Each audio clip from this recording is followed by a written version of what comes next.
trove of documents across 8 agencies, including the DOJ, the FBI, and the National Archives, which holds the Trump administration's records. What does the scope of this tell you about what the committee is looking for? Well, Don, I take it as a very good sign. I've been skeptical of how well the committee would execute their responsibilities here from the very beginning. With their undeniably and unavoidably political origins, I was concerned that they wouldn't really go for broke. But I got to tell you that this document and information request is a very good sign that they are, in fact, embracing all the possible aspects of this attack on our democracy.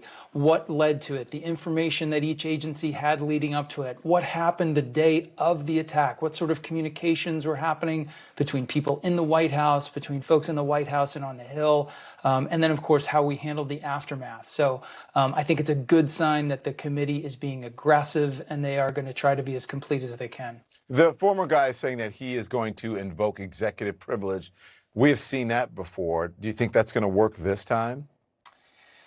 It'll be interesting to watch. I'm not surprised at all that he is doing it. As you mentioned, we've all been down this road before. But there's a lot at stake here in this request. And every agency, every entity, the National Archives, are not going to be able to wholesale deny the requests simply because the president may be mounting some sort of a legal challenge. The National Archives, we have laws and regulations in this country that require the National Archives to preserve these sorts of records for exactly this purpose. So we may end up litigating around the edges, particularly around some of the specific White House information, but there's a lot that the other agencies have to offer here.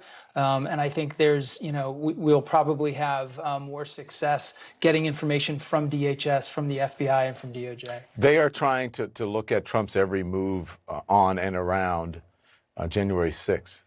They want documents related to his wife, Melania, and his children. Former White House officials, allies close to him, like Rudy Giuliani. If you were on this committee, what would you want to see the most?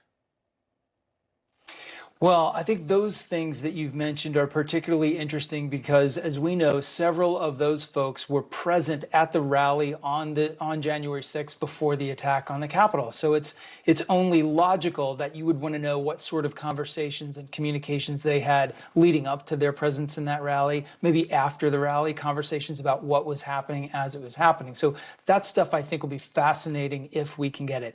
But for me, Don, the really most significant information here is understanding what the agencies, and particularly the FBI, knew about the threat picture in the days and weeks leading up to January 6th and how they handled that information, what sort of decisions they made about it, what sort of assumptions they may have built into their assessments, and how they handled that information.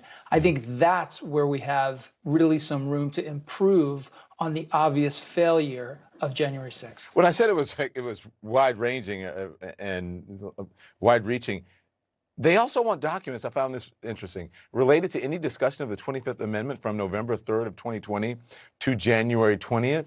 Look, a lot of this stuff, there's requests. You don't know if they're going to get it, but why would they want to see that? Boy, that's a fascinating one. And that request led me to wonder, what have they been tipped off that might be out there? What sorts of communications and interactions between folks, maybe in the White House, maybe cabinet level officials, may have been taking place that none of us are even aware of yet. So it wouldn't be odd for some of these very specific requests to be targeting things that the committee already has information knows exists. We don't know that for a fact yet, but it'll be interesting to see as we go down the road here. Thank you very much, Andy McCabe. It's good to see you. Sure, Don. Crisis in Afghanistan. But is that